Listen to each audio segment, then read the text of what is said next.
So now we'll be discussing about the intake stability criteria for different kind of ships. So first oil tanker से start करते हैं. So oil tanker का requirement ये है कि is that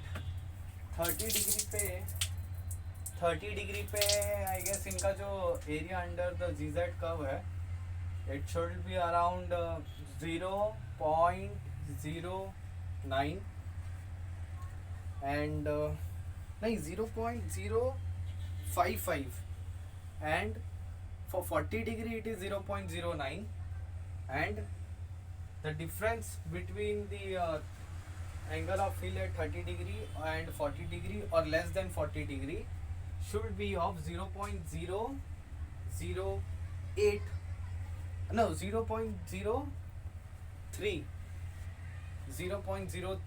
is the difference between this angle and that what do we say GM should be 0.15 meter and the GZ should be 0.2 meter at 30 degree.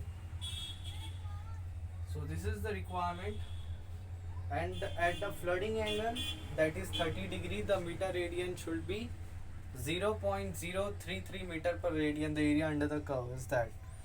So अभी I guess मैंने कुछ शायद wrong भी बोला हो सकता है, और जहाँ तक मुझे याद आ रहा है कि ये है तो रिक्वायरमेंट, लेकिन एग्जैक्टली दिमाग में आ रहा नहीं है कि ये है किसका. वो 0.15 जो 15 GM और GZ 0.2 मीटर, ये किसका है लग रहा नहीं है इसका, लेकिन ठीक है देखते हैं किसका है वो. और ठीक है पहले देख लेते हैं. ओके इसी का है. ओके इसी का ऑयल टैंकर का ही है. मेटा the initial 0.15 metre and GZ का 0.2 मीटर एट 30 डिग्री, ये बोलना भूल गया. और flooding angle should be less than 25 degree. This are alternate criteria. Equivalent level of safety में भी सब्जेक्ट. ठीक है तो ये मैंने सही बोला है. एंड और किसका रिक्वायरमेंट, पैसेंजर शिप का, कंटेनर शिप का. कंटेनर शिप का कुछ ऐसा है कि 30 डिग्री पे इसका जो 30 डिग्री पे इसका जो GZ है, GZ इसका है आई गेस, GZ इसका है 0.009 एंड 009. हाँ 009 है, और उसका जो है 0.016 है 40 डिग्री पे. और दोनों का जो एंगल है like the difference between your what we say the difference between your 30 and 40 degree is it's 0.003 and और इसका रिक्वायरमेंट ये है जो मैंने बोला था कि GM इसका GM एट 30 डिग्री इसका जो मीटर रेडियन एंगल है वो 0.033 मीटर रेडियन है 30 डिग्री पे. और ये GM जो है इसका वो 0.15 ही है जहाँ तक मुझे याद आ रहा है. लेट्स क्रॉस चेक क्या है. सो GZ पहले इधर ही गलत हो गया. Maximum righting lever should be 0.042. Okay ये मीटर रेडियन मैंने सही बोला. 30 डिग्री पे 0.033 है. अच्छा इधर वर्ड मीटर रेडियन यूज़ किया और डायरेक्ट यहाँ पे उसमें मीटर्स में बोला है. GZ का वैल्यू बोला है अंदर फिर 0.006. ओके तो ये कितना है 0.09 और 0.16 मीटर रेडियन. ये तो मैंने करेक्ट बोला है. ठीक है ये भी करेक्ट ही हो जाता है 0.066. ओके एंड ये जो है 30 डिग्री ये भी करेक्ट है. और ये लास्ट में एक बोलना है maximum righting lever should be at least 0.042. ये याद रखना है 0.042 पे मैक्सिमम इसका GZ कर्व है. And the total under the righting level at an angle of flooding. Angle of flooding कोई यूज़ नहीं किया लेकिन बोल दिया 0.029. नॉर्मल इसका 30 डिग्री होएगा. जैसे 0.03 है यहाँ पे 30 डिग्री के लिए, तो इसका at 0.029 metre radian at angle of flooding, और जी जेड मैक्सिमम 0.042 बोला है। और क्या बोला है कि ठीक है। बाकी मेरे को लग रहा है जो अपना क्या कहते हैं ग्रेन वेसल्स है, जो अपना जो ग्रेन कैरी करते हैं, उनका स्टेबिलिटी क्राइटेरिया और ऑयल टैंकर का क्राइटेरिया ऑलमोस्ट सेम है जहाँ तक मुझे याद आ रहा है। सो लेट्स चेक उनका कितना है। वैसे उसे चेक करने से पहले जी जेड रहेगा उनका कुछ, जी जेड रहेगा 0.2 मीटर, और हमारा वो रहेगा क्या कहते हैं यार, वो रहेगा जी एम 0.15 मीटर। और एंगल ऑफ फ्लडिंग इधर कैसे बोला है कि 25 से लेस रहना चाहिए, और 30 डिग्री पे जैसे बोला है कि जो जी जेड कव है एटलीस्ट 0. कहाँ गया यार tanker, oil tanker 0.2 metre 30 degree पे ये है। 30 डिग्री पे इसके लिए तो अलग ही बोला है ना, कंटेनर शिप के लिए 0.033 बोला है। ओके तो देखते हैं ग्रेन का। अब ग्रीन का लग रहा है बहुत ज़्यादा गलत बोल दिया मैंने। सो ग्रेन के लिए है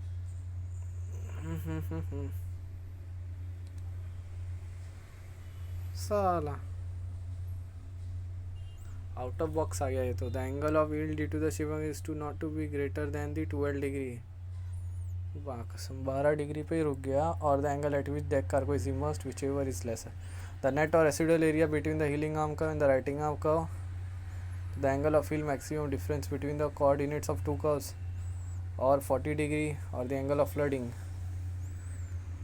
ओके मतलब 12 डिग्री या तो एंगल ऑफ फ्लडिंग और between the coordinates of two curves, angle of heel of maximum difference between the residual area between the heel zz curve and the righting arm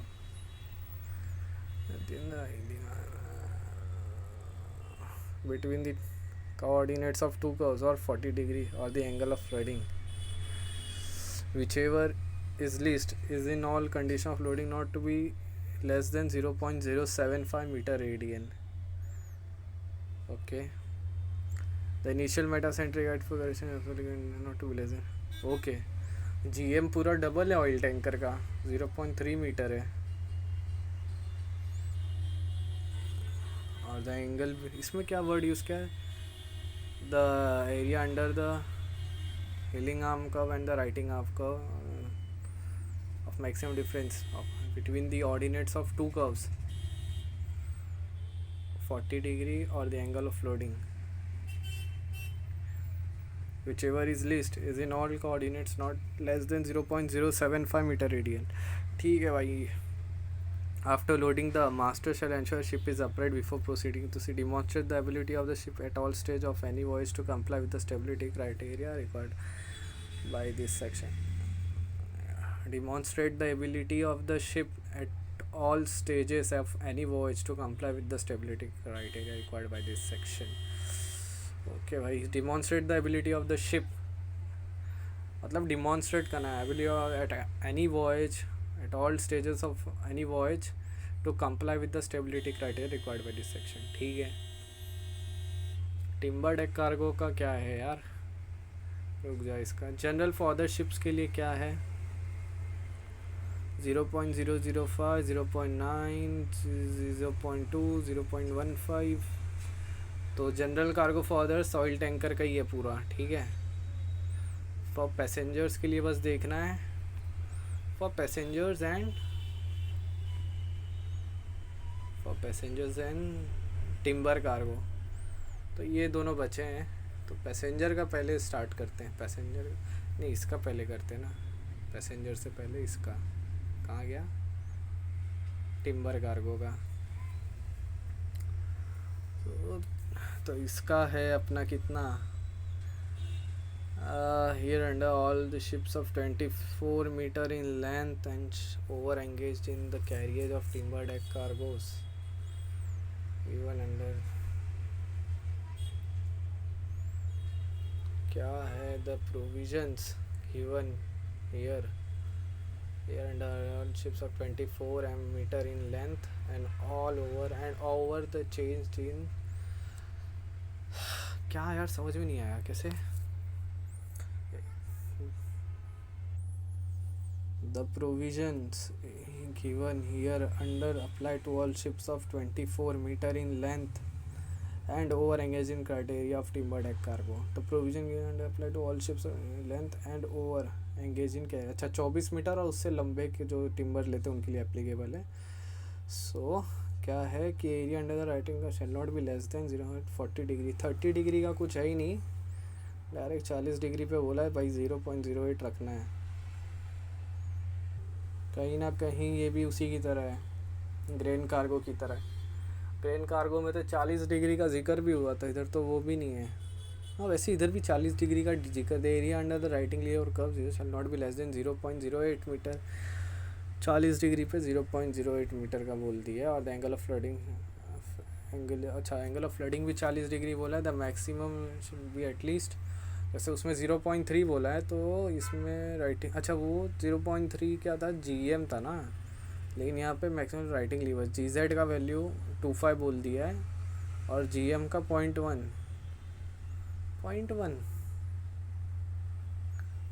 ठीक है 0.1 ठीक है यार 0.1 कर दिया है. टिम्बर कार्गो इतना कब से गिर गया साला. 0.1 मीटर GM इतना कम रखना है. Taking account absorption of water by the deck cargo and अच्छा ठीक है भाई.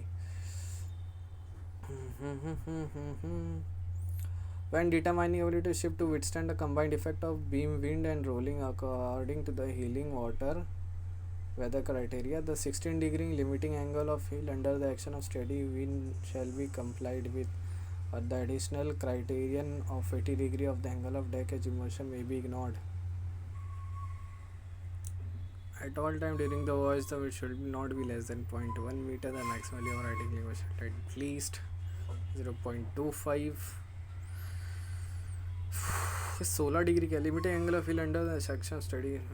ठीक है यार ये लास्ट वाला नहीं याद करा, बहुत टाइम लग रहा है. बाकी क्या बचा है अपना पैसेंजर ना. पैसेंजर का तो देख के डर लग रहा है साला कितना सारा है. 30 डिग्री पे 0.09, 40 डिग्री पे 0. वो तो ठीक है यार, ये तो फिर ऑयल टैंकर की तरह है. ऑयल टैंकर ठीक है. To be in space normally. So as Guzad, in addition, angle of field on account turning cannot exceed 10 degree when calculated using the following formula. In addition, the angle of account crowding passengers should not, the amount of writing lever shall occur at an angle of field not less than. The maximum writing lever shall occur at an angle of field not less than 25 degree. And इसमें क्या बोला है? In addition, the angle of heel account shall not exceed when calculated using. In addition, the angle of heel on account of crowding of passengers to one side as defined below shall not exceed. अच्छा तो ये बोला कि in addition the angle of heel on account of crowding of passengers to one side. No. ठीक है ये वाला. A minimum weight of 75 kg shall be assumed for each person except that this value may be increased in the mass and distribution luggage shall be okay. अगर सारे passenger एक side खड़े भी हो जाएंगे तो जो है defined below the angle of heel on account of crowding to one side shall not exceed angle of heel shall not exceed 10 degree. Minimum weight of 75 kg shall be. The height of the centre of gravity for person shall be assumed to be equal 1 metre above the deck level.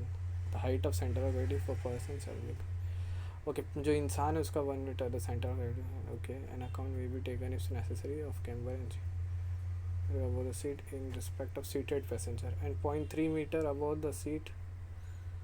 0.3 meter above the seat if the passenger is seated. okay. center of gravity ठीक है ये थोड़ा बहुत है, बाकी तो okay easy है. मतलब इंसान बैठे तो सेंटर ऑफ ग्रेविटी 1 मीटर, अगर खड़े तो बैठे तो 0.3 मीटर है और 10 डिग्री से ज़्यादा वो नहीं होएगा. बाकी सारा टैंकर्स का है. सो इजी है.